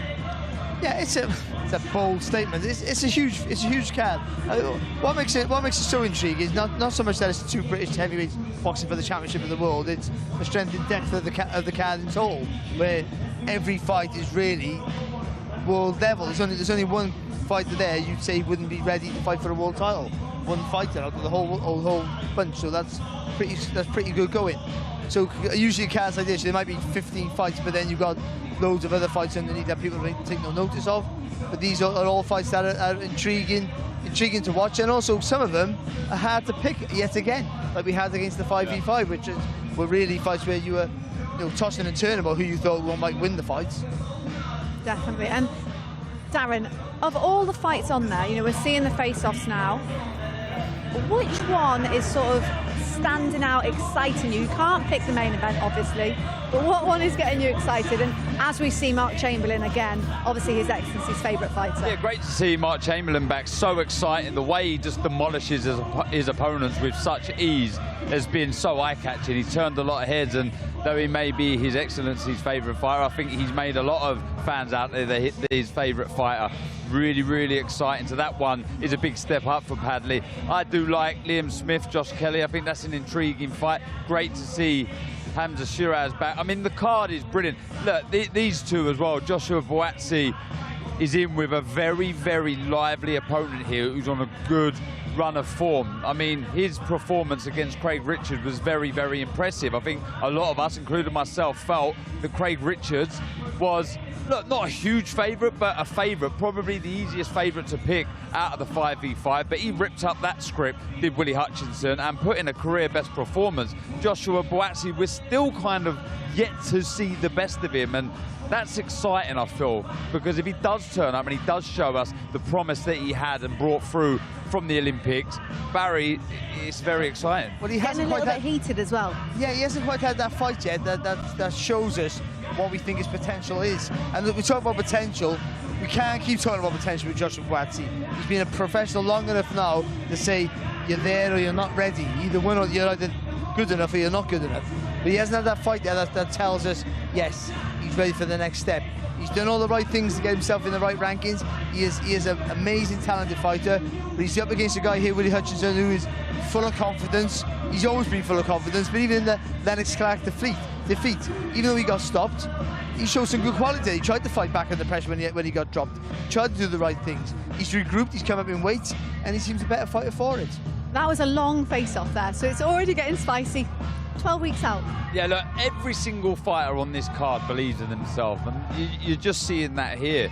And it's a great opportunity here. We were talking whilst the presser was going on there. It really is winner stays on, and it's so important that these guys on this card put in a performance that they can be proud of, get that win, get their arm raised, and they can move on to the next one.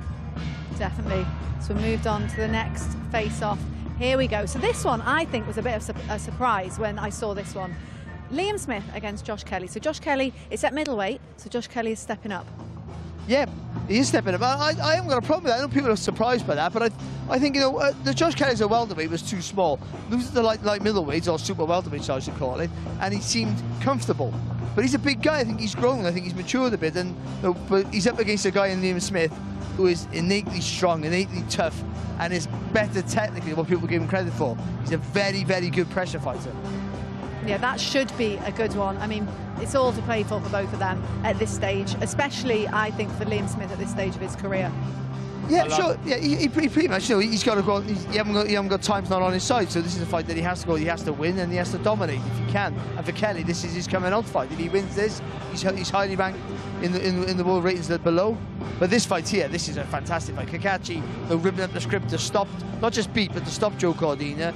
And Josh Warrington, who's been a massive featherweight for years. We've been surprised he hasn't moved up already, Darren. Yeah, look, we heard Frank Warren say that this show is warfare, and I think this really is war. I think from the first bell they're going to go at it. We see Kakachi rip up the script. I mean, it was so impressive. I had Cordina heavily in that fight just because of form. You know, I really did think that he would go on and do special things. I mean, he already has two-time world champion, but the way Anthony Kakachi won that fight was so impressive, looked strong. And Josh Warrington, we've seen, yes, one win in 5, but it's the quality he's been in with. But how mad's this? Tyler Denny, we were commentating on him just recently on Saturday. But again, it just shows you that winner stays on mentality, or the system that's happening. But I mean, the man in front of him, look at the size of Hamza Shiraz. Every single time I see him, I say to him, I cannot believe you make middleweight.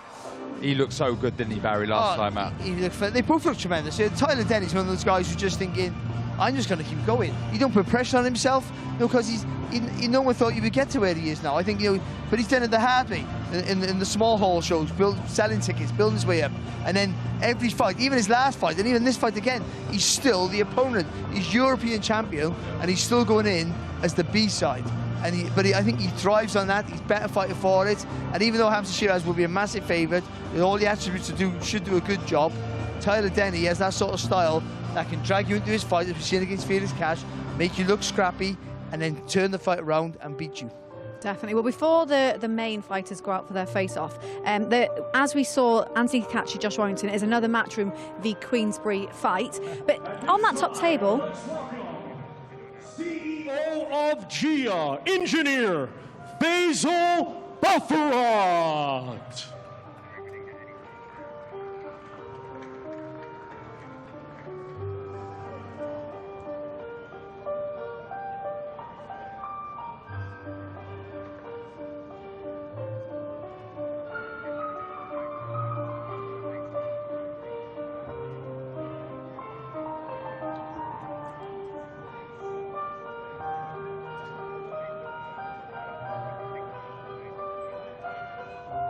we didn't know there was going to be the MC then, but there was 5 promoters involved in this fight card. So they're getting some photos now, and I think they're getting all the promoters in. They're getting basically everyone on the undercard. And just what an occasion having the 5 promoters all involved in this one card. Yeah, I mean, it's so new, isn't it? Yeah, it's what dreams are made of. Me and Barry boxing fans, first and foremost, we want to see this. We want to see everyone working together, because when you look on that stage, you see the magnitude of event that is being able to be produced. When everyone works together, everyone pulls together for the sake of this great sport, the greatest sport in the world, it's fantastic to see. And what it shows is, and what it'll prove and transpire is, fighters can't avoid each other, because there's no reason. Before, we're on different networks, or promoters don't work with each other, and it's not me, I'll fight anybody. And fighters will, but now that will be, well, if you will fight anybody, there will be opportunities to fight anybody. And I think that will either help the sport grow or expose people who don't want those big tests, who don't want those fights, who are just solely in it for the money, because the people... The end of the pretender. Yeah, okay, well said that. End of the pretender. No, I'll go. Yeah, because the 5 promoters involved: Matchroom Boxing, Queensberry Promotions, Boxer, Wasserman Boxing, and Gold Star Promotions. I mean, it's just so brilliant to see. And bringing their best fighters, they're not scared to bring their best fighters and put them up to the test, are they? Yeah, look, it's so good for the future of the sport. A time when the sport is starting to look for its new stars. AJ, how many years left? 2-3 years at the top. So we're looking at new stars, but the investment that we're getting from all parties here for the sake of this fantastic sport, the greatest sport, like I say, in the world, is brilliant. It's always stood the test of time, boxing, and it always will. With this people working together, it's fantastic, Ali. Egyptian artist, Mr. Kareem Abdul-Aziz.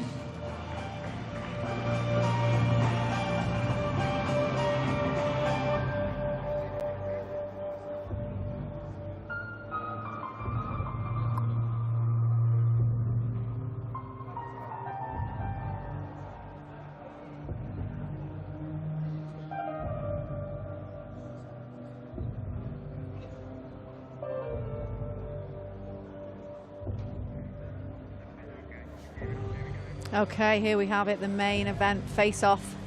We saw them, they were sort of facing off outside of Wembley earlier, and this is the one now after the press conference. All these face-offs are great, and they are, and they're all intriguing.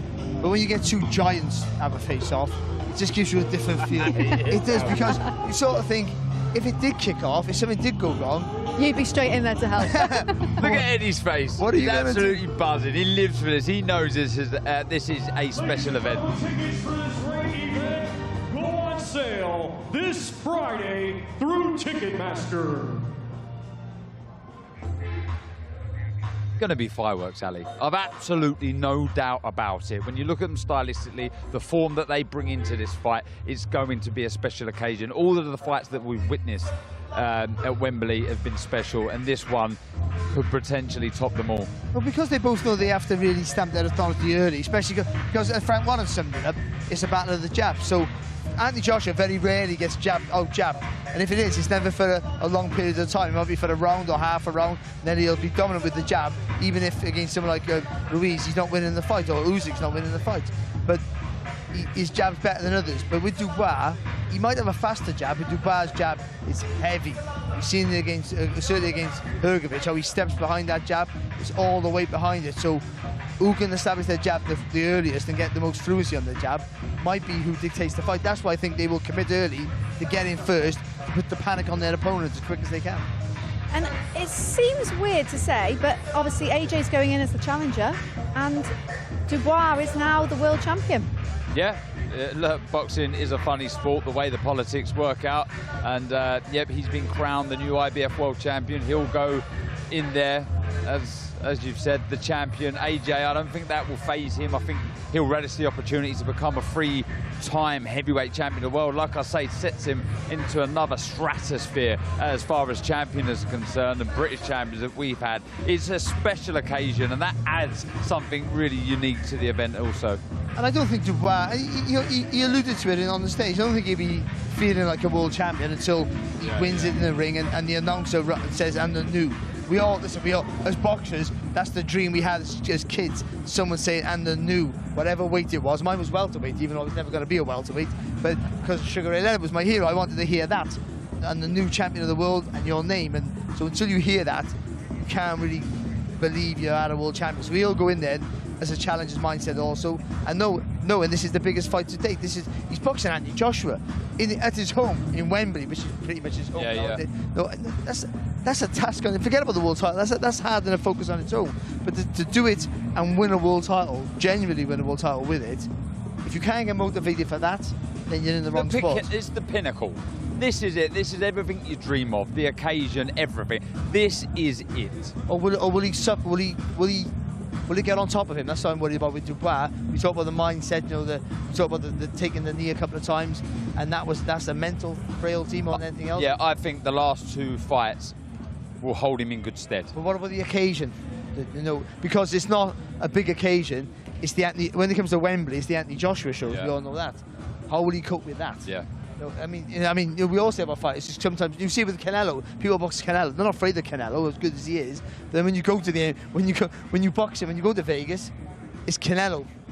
It's Canelo's night. I've got a feeling here. Yeah, he'll certainly be wary of the event. I do believe that, but I think he's just going to go straight at AJ. Whether that's the right tactic or the wrong tactic, I do believe he's just going to get to that centre ring and try and bully AJ. Well, we will find out on September 21st. But before then, there is plenty of boxing to look forward to live on DAZN. Hey, champ. I know why you're here. You're a born winner, the top dog. You have a proper punch on you. It only takes one, eh? But I know you're not all about throwing haymakers. You know your bobs from your weaves, and you know DAZN's got over 100 live events every year.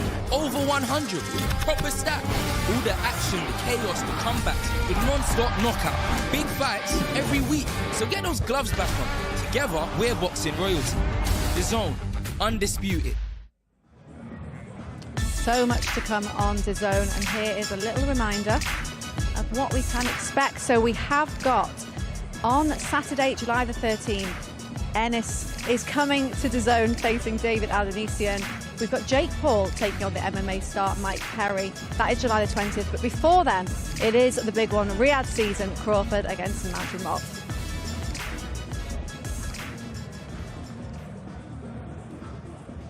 Okay, now you can see that the two main promoters for the main event on September 21st have joined me, Eddie Hearn and Frank Warren. I mean, what an event we've got, what a press conference we've just seen. How excited are you about this one? I'm very excited. It's probably the biggest card that's ever taken place in the UK, certainly Europe. It's a fabulous event. There's nothing like when two Brits fight for an important title. It's the IBF heavyweight title, both big punchers. And you can go back over the years, look at the Ben Eubanks fights, loads and loads of fights like that. They're always classic events.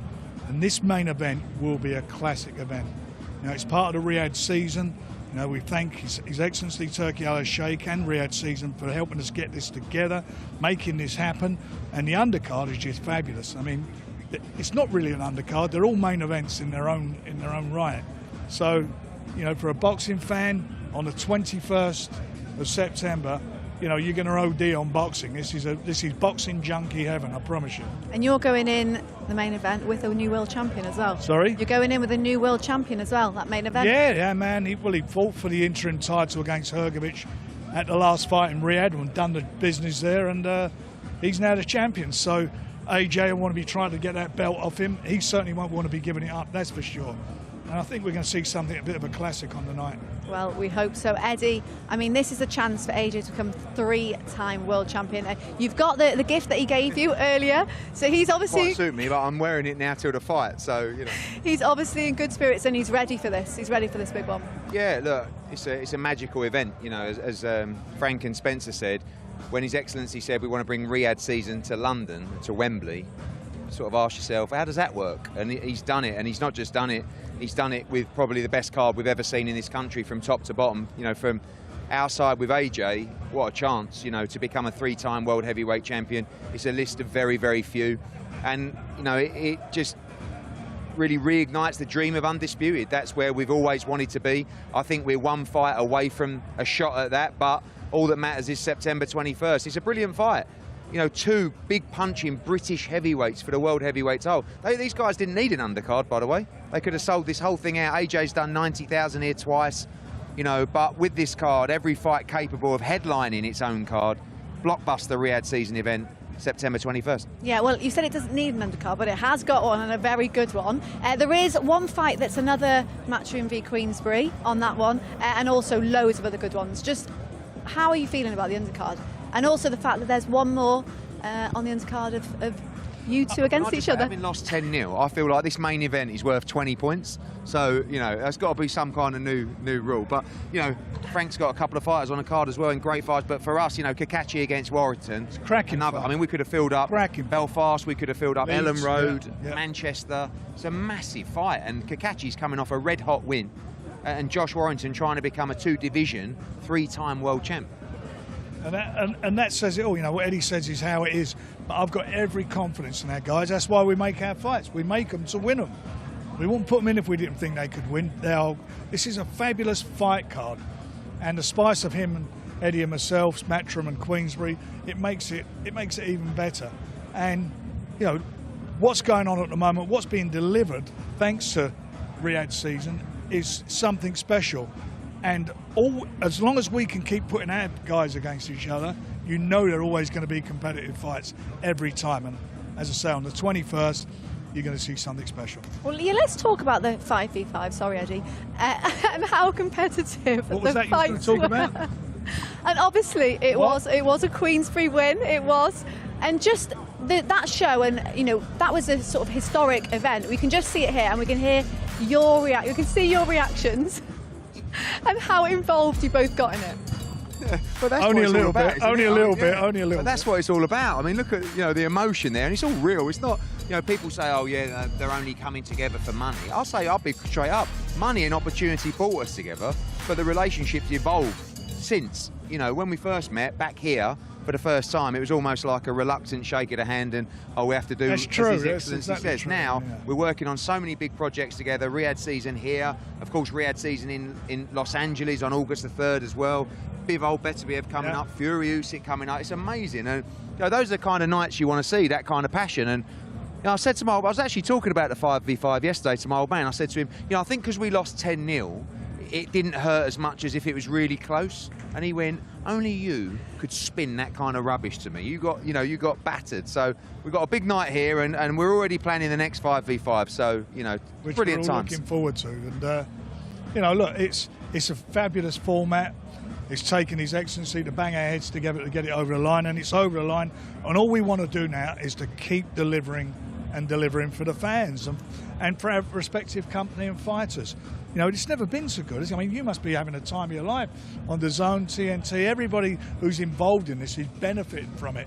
More importantly, the fans are. They're seeing the fights that for years they may have felt weren't going to happen. It's all happening now. It's just a brilliant situation. And, you know, I just want to ask Eddie I just want to hear him say 10-0 one more time. Yeah, I forgot all about it, to be honest with you. But, you know. But, look, it's fabulous, and this event on the 21st, you know, again we got some very close fights between our two respective camps, and I think we're going to see, you know, some cracking fights, no doubt about it. Yeah, definitely, and we do have to just point out how good it is for the fans, the fact that it's Riyadh Season but in Wembley. I mean, that's what people have been wanting. They've been wanting AJ That was a promise that was made. Yeah, that was a promise that was made and was delivered by Riyadh Season. It's happening. By the way, Riyadh season was going to be, wasn't it, October till March? Yeah. You know, then you all year saw now. June the 1st, the 5v5, and what, May 18th, Usyk Fury. Now you've got Los Angeles, Wembley. Riyadh season is not only no longer in Riyadh, just necessarily, it's also 365 days a year. So we're absolutely thrilled to be part of it. It's fabulous. It's fabulous to be part of this. And it is what the fans want, and it just means, as well as you two working together, which we've seen a few times now, 5 promoters were up there on that stage, and that is so important for boxing, just to bring it all together and make the big fights happen, isn't it? It does, and it gives everybody opportunities. You know, everybody's involved, everybody's engaged in this, and the point is proven by the fights that are being made. I mean, it's just fantastic, and I mean, there's a great fight there between Willie Hutchinson and Joshua Buatsi. What a cracking fight that is. I mean, these are just, as I say, in their own right, are main events. Brilliant fight. Definitely. Well, I think you've got other media commitments, so I will let you both go. But thank you for joining us. And here's a little reminder of the big nights that are coming up on DAZN this weekend. Giving boxing exactly what it needs. The best be the best. Estrada's a huge star, risking it all. You talk about pound for pound great fighters, Bam Rodriguez. Once we're in that ring, there's no respect. This kid is super special. From here on out, it's just big fight after big fight. I can't wait to put on the show. A fight of the year contender written all over it. Such a big weekend on DAZN coming up. You can get excited. It starts off on Thursday, so you've got a show to look forward to. Fulham Alexander on Thursday. Then you've got 2 shows on Friday to look forward to. And then it doesn't stop there. The bumper night that's happening on Saturday night, live on DAZN. You've got 3 shows to choose from, and it all culminates in that world title fight between Estrada and Bam Rodriguez. And yes, Barry is right next to me, and he's smiling. He's excited for that one. Right, Barry, come on, talk to us about that. You are going over there, which you must have been. Tomorrow, I can't wait. I bet you're going to go straight to the airport after this. The thing is, though, if you're a real boxing fan, this has fight of the year contender written all over it. I can't see how it does not deliver, because you've got both guys with power, supreme skills, the footwork. But forget about if you're loving a footwork, you can watch this fight in 2 halves: the waist down and the waist up. You want to watch the waist up for the punches, but the footwork you're going to see from Estrada in and out with his feet, trying to make you miss, make you pay, which he does so well. But for Bam Rodriguez, his footwork, the way he spins around the target, he throws shots, he's behind you before you even know where he is, and he's throwing again. Now, to do that the way he does it and maintain his power makes it a special fight. These are Hall of Fame fighters. These are future Hall of Fame fighters, guaranteed. I feel Estrada's already done his work. He's already punched his ticket for the ballot there, for first-time ballot. Rodriguez is pretty much already on his way there already. I would feel already 26. That's all he is, by the way. In boxing terms, he's still a baby. This is a great fight. Phoenix, by the way, also is one of the best boxing cities on the planet. It really is. What a place to go, Phoenix, to box it. It's unbelievable. They all get there early. The crowd, they're loud, they're proud, they're fantastic. It's a great place to be, but that fight could be anywhere, and I would want to go to see it. What can I say? Just get me on a plane, get me over to Phoenix. Bam versus Estrada. All right, enough of that. Classic. I won't be there, unfortunately, but I will be watching it, and it's going to be epic. This is high-level boxing. This is as good as it gets, for all the reasons Barry's just touched on there. They're both extremely well-schooled. They have everything in their locker. There's so much on the line. Bam moving back up, the Superfly, it's so good. It's so good. And I'm just thinking in my head technically how this could play out, and there's numerous ways that this could go. Well, by the way, because what Bam does so well, Bam will bully you with massive intelligence, but Estrada cannot be bullied. No, Chocolatito, the great Chocolatito couldn't bully him. 12 rounds of it, wasn't it? Exactly, yeah, 3 times. So he couldn't bully him, so he will fire back under pressure. He's not great with southpaws, Estrada, and he's at the tail end of his career, you would think, but he's still good enough to beat anyone on his day. Well, I am going to jump in because you could probably talk No, about this all day. I'm going to keep talking until the fight happens. But we do need to also talk about what we've just seen in the press conference today, obviously the fight card that's happening in September 21st, and just your final thoughts on what we've seen and the magnitude of what's going to come. Yeah, I think personally, I just think we've been blessed with a fantastic card from top to bottom. It's going to be, as Barry said there, with Phoenix, I feel this one's going to be packed from as soon as it opens. People are going to be sat down, they're going to be watching a brilliant card, and the top of the bill is the big vocal point here, the spectacle that we're all wanting to see. Two British heavyweights going at it for the IBF world title. It's got everything. It really has. Yeah, it certainly does, doesn't it, Barry? It does, and just added to that, if winning the world title in an all-British encounter is not enough in Wembley Stadium, the winner gets to box for the Undisputed title against either Tyson Fury or the champion now, Alexander Usyk. So there's enough motivation for both fighters there to bring their A game and put on their best performance. Yeah, it certainly is. Well, that is all from today. What a day we've had. It's incredible stuff that is coming. That is happening September 21st. AJ will be back at Wembley. Can he make it to the top of the mountain for the third time? We'll just wait and see. Alexander Usyk has become the heavyweight champion. It is repeat, not revenge in the desert. These are difficult moments for AJ. Look, if you knew my story, you would understand the passion. Joshua takes on Jermaine Franklin, perhaps one of the most important fights of his career. Joshua on a revival mission, looking to rebuild his career. The winner,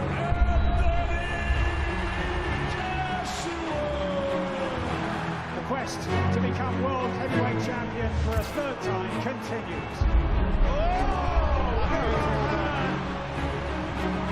He lets that right hand go, bang, it's good night against anybody. This is the AJ of old.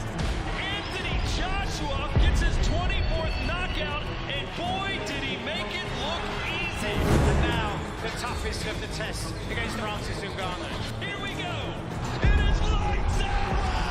Anthony Joshua. He's the best heavyweight in the world. That was one of the most destructive knockouts I've ever seen. Can't predict the future, but I know where I want to go, I know what I want to do. I believe I'm going to be three-time heavyweight champion of the world, champion of the world.